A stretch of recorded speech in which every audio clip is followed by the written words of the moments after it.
Feijoa, ana vatanı Güney Amerika olan tropik bir meyvedir.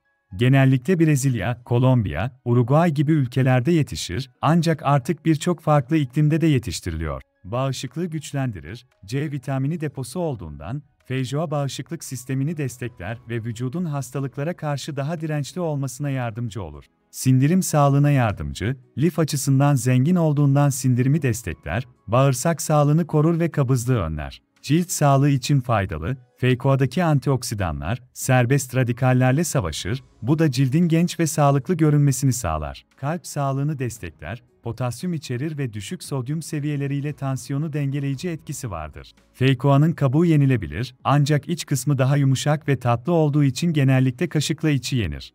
Ayrıca smoothies, reçel veya tatlılar yapabilirsiniz. Kurutarak ya da çay olarak da tüketmek mümkün. Özellikle ferahlatıcı içecekler ve tatlı tariflerinde feijoa harika bir malzeme.